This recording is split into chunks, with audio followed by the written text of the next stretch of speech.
Welcome back.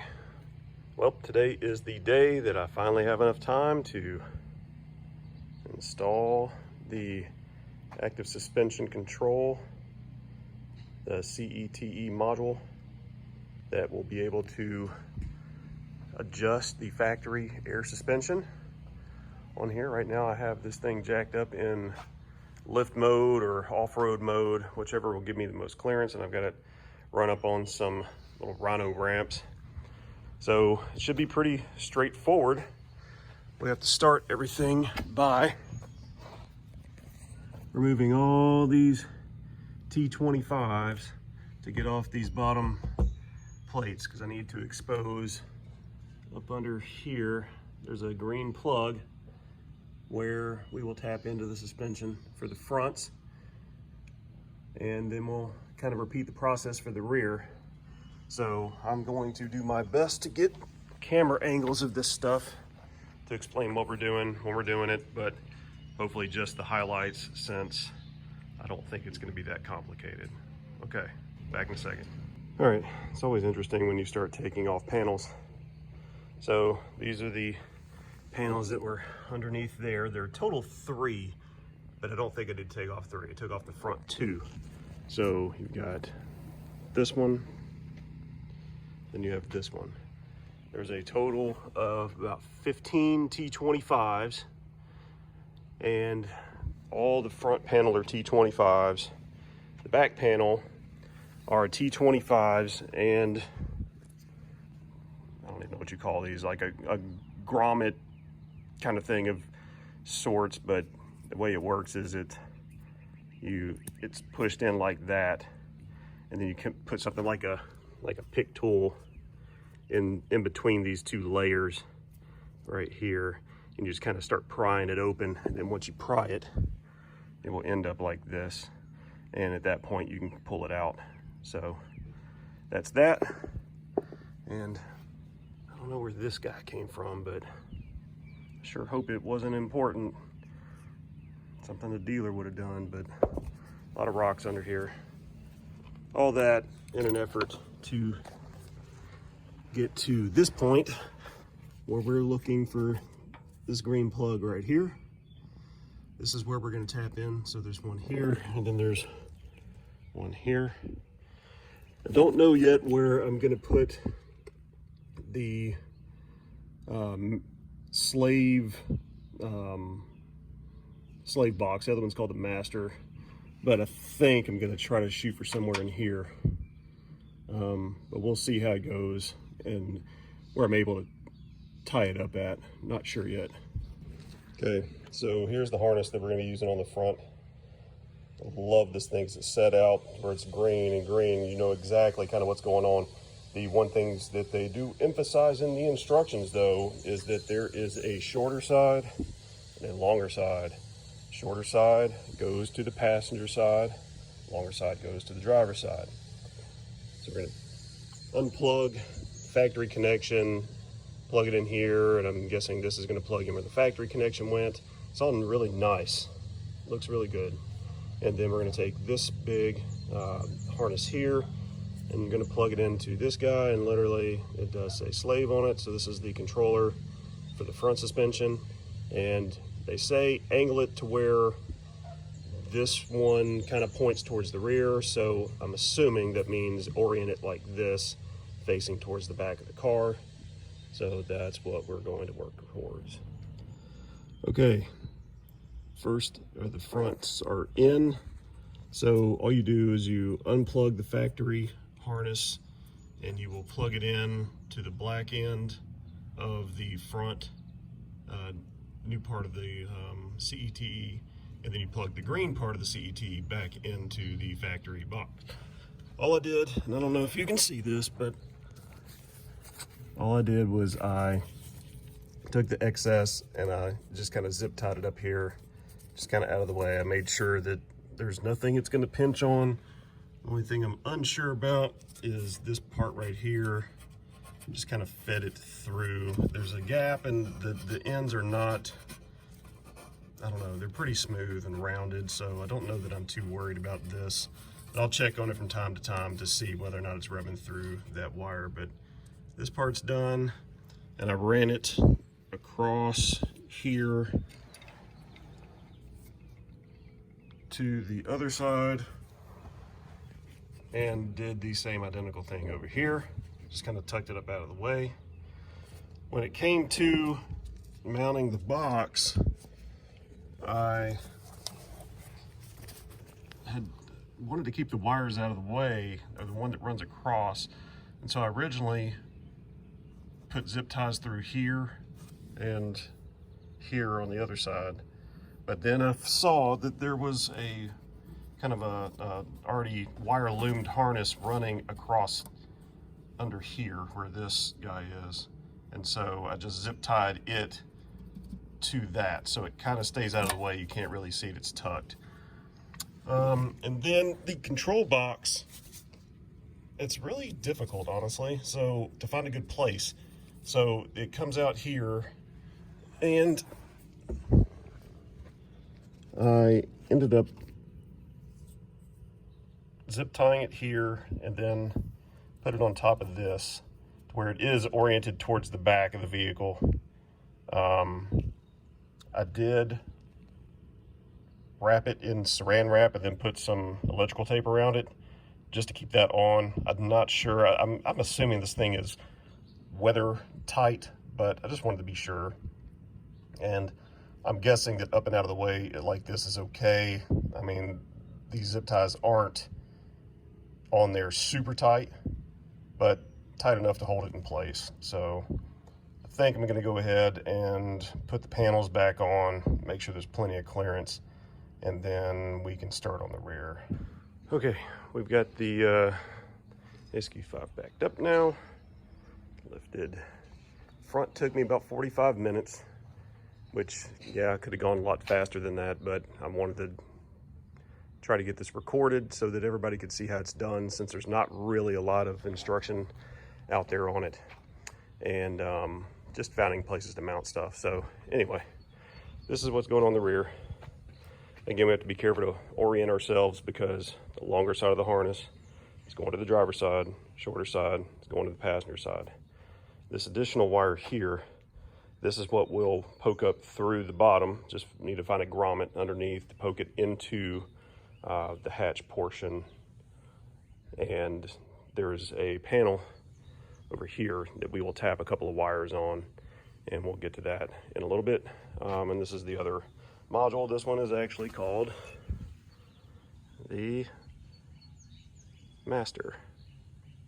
So we will do the same thing with this side, and all of this is pretty super easy to find the orientation on it as well. This is probably going to be easier than the front for mounting this stuff because there's a lot less back here.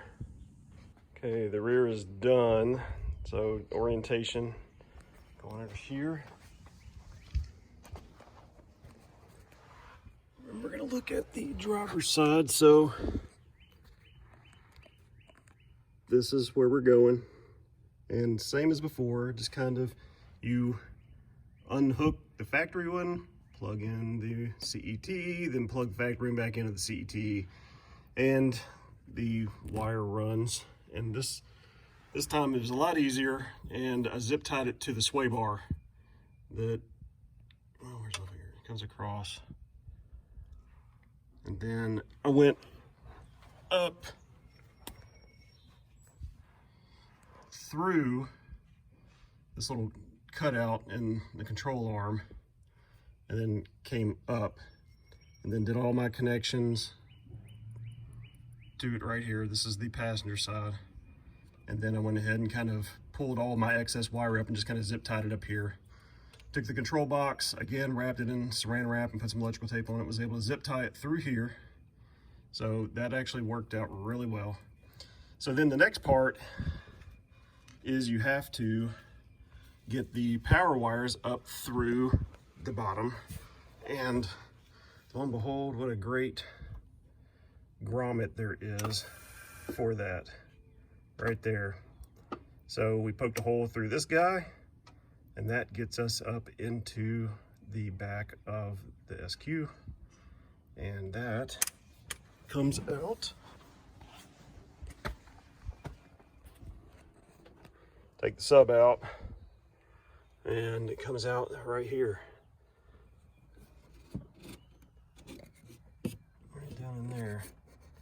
So now we just need to run this over to the driver's side. We're going to take this off here, and the wires are behind there. Wanted to shoot this real quick to show you how I ran this. So again, comes up through here, and I just kind of ran it alongside where the battery is, back here and up. So in order to get it to where I am over here, you have to take this trim piece here, and I just kind of grabbed it in the corner and just kind of pulled straight up with it, or I'm sure you can grab in here and try. But once you pull this up, frees up this side, then you have to take off this side trim that sits right here that has the kind of tow hooks, just like, or the strap downs right there and right there. In order to get those guys out, they'll be oriented like this with a cover over it. You'll need to take something like a pick or something like that and grab this side, and you'll flip this lid up. And in here is an M8 triple square. So make sure you have a triple square, and you'll get that one, and you'll get the one in the front. Lay those to the side. And then I took a little grabber tool and just kind of fished it down the side till it poked out here. And that's where I'm gonna pull this wire through, because we need to get back to this back panel right here. Okay, we're in the back. Everything's run. I'm gonna keep it low down the side here. So what we're trying to get to, the plug, is back here. This brown plug in the back. Just take a look at that to orient yourself. Yesterday, it's kind of got this factory, tape on it, and it comes down to about here. So I just cut it back with a sharp razor blade, just real slow, take my time. Worked it all the way up until you can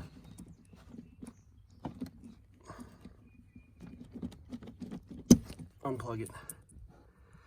Once you unplug it, you're gonna start looking for the wires that you need for yours. And mine is orange and what they call silver, and orange and brown. I think that's what that is. I think it's orange and brown, but it's these two right here. Get an idea. I've heard that there are others that are solid gray, and according to this, there's another variant that is solid gray and orange and brown. So I have orange and silver, but there's a solid gray. So we're going to be working off variant 1 because this is what I have. So I also have these Positaps, and I don't know that those are going to work. I think that I needed to find the black Positaps that I think tap smaller than the reds do. But I'm going to give it a shot to see if they work. If not, then I'm just going to solder them on, because I don't trust the vampire clamps. At least that's what I call them. The kind that you put over the wire and you kind of push down, and it splices it with like a metal bar. I don't trust those at all, so I'd rather just kind of pull the wire back and solder it on just to make sure the connection is there. So we'll give it a shot and we'll see what happens.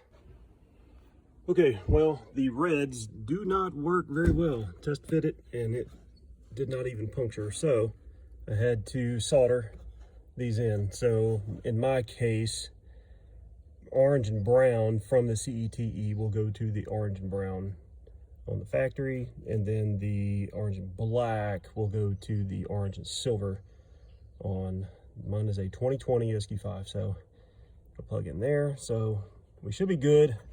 I'm gonna go ahead and kind of button this stuff back up since I've already have it there. And then we will begin seeing if it actually works. Okay, well, the good news is that it works. And the way that I know is that it's been about a month since I recorded the first part of this video.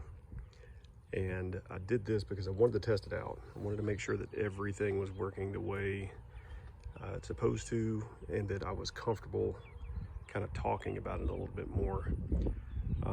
So I'm going to walk around for a second, and I'm going to show you what it looks like in the factory comfort mode. And just take note of the wheel gap. And yes, the new wheels are on. Another video on that to follow. So that is what the wheel gap is going to look like in comfort mode from Audi factory. So I'm going to turn this off and change modes to the lowest setting that I can put it on, which would be dynamic, and then in show mode, and you can see what it will look like for sure. Okay, this is what it's going to look like in dynamic, and then in show mode off dynamic, which is, this is the lowest setting that it will go.